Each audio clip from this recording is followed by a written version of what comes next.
और उधर यूक्रेन युद्ध विराम अमेरिकी राष्ट्रपति की प्रतिष्ठा का सवाल बन गया है। ज़ेलेंस्की से 3 दौर की बैठक हो चुकी है, 9 बार पुतिन से चर्चा हो चुकी है, लेकिन यूक्रेन यूरोप की जमीन ना छोड़ने की जिद बरकरार है। रूस भी अपनी मांग पर अड़ा है। इन दोनों हठों के बीच ट्रंप की प्रतिष्ठा पिस रही है, इसलिए फ्लोरिडा में ज़ेलेंस्की को बुलाया गया। दोनों नेताओं ने लंबी चर्चा की। खास बात यह कि ट्रंप ने खुद पुतिन को फोन किया और उनसे भी 1.25 घंटे तक फोन पर बातचीत की। लेकिन परिणाम क्या निकला? सवाल यह है, क्या फ्लोरिडा समिट से युद्ध विराम की उम्मीद बढ़ी है या फिर संग्राम और भड़क सकता है? यूक्रेन के राष्ट्रपति जब फ्लोरिडा में ट्रंप के घर पहुंचे तो उम्मीदों के पोस्टर बैनरों से सड़कें रंगी थी। लोगों ने यूक्रेन के समर्थन में लिखे बनाए पोस्टर हाथ में ले रखे थे। यूक्रेन के झंडे लहराए जा रहे थे।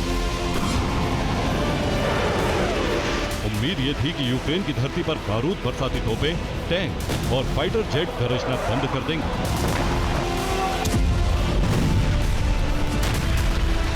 रूसी मिसाइलों से यूक्रेनी शहरों में होने वाला विनाश थम जाएगा।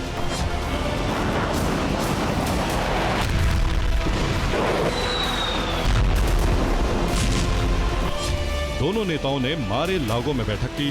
ज़ेलेंस्की के सम्मान में ट्रंप ने लंच भी आयोजित किया।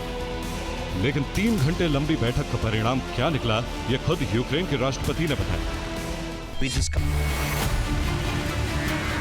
यानी सुई का कांटा वही अटका है जहां था, क्योंकि यूक्रेन को सुरक्षा गारंटी अमेरिका पहले ही देने को तैयार।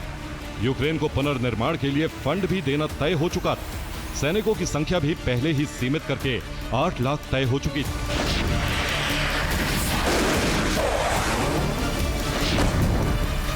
तो सवाल यह है कि फिर इस बैठक में नया क्या हुआ, क्योंकि दोनों नेताओं ने फैसले के बारे में कोई ठोस जानकारी नहीं दी।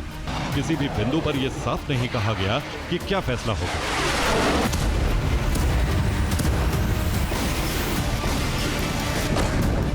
नया सिर्फ यह हुआ कि यूक्रेन को जमीन के बारे में जनमत संग्रह कराना होगा या फिर इस मुद्दे पर संसद की मंजूरी लेनी होगी। जनमत संग्रह के लिए पुतिन ने सीज फायर से इनकार कर दिया। ट्रंप ने पुतिन के इस रुख का समर्थन किया। ज़ैपोरिज़िया न्यूक्लियर पावर प्लांट को फिर शुरू करने पर लंबी चर्चा हुई, लेकिन इसके मालिकाना हक का मॉडल तय नहीं हुआ। मुद्दा यह है कि ज़ेलेंस्की हारी हुई जमीन रूस को सौंपने के लिए तैयार नहीं, और रूस ने बैठक के बाद कहा है कि यूक्रेन को डोनबास पर कड़ा और बड़ा फैसला लेना होगा, तभी युद्ध विराम संभव होगा।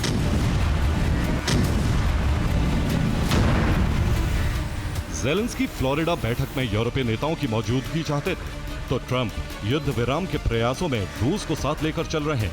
इसीलिए दोनों ओर के नेताओं से बात भी हुई। यानी ज़ेलेंस्की से जो भी बातचीत की गई उसके बारे में नेताओं से भी चर्चा की गई। लेकिन ट्रंप ने सिर्फ यही नहीं किया, उन्होंने पुतिन से भी फोन पर बातचीत की। ट्रंप ने पुतिन से 1 घंटा 15 मिनट तक बातचीत की। पुतिन ने कहा कि डोनबास पर फैसला ही सीज फायर करा सकता है। ट्रंप ने इस बातचीत को सकारात्मक कहा है, क्योंकि आने वाले दिनों में पुतिन और ज़ेलेंस्की की सीधी बात हो सकती है। ऐसा हुआ तो 5 साल बाद दोनों की पहली बार बात होगी। पुतिन ट्रंप ने एक दूसरे को क्रिसमस और नए साल की शुभकामनाएं दी। ट्रंप ने पहल खुद की। उन्हें उम्मीद थी कि पुतिन को इस प्रक्रिया में शामिल करने से रास्ता आसान है।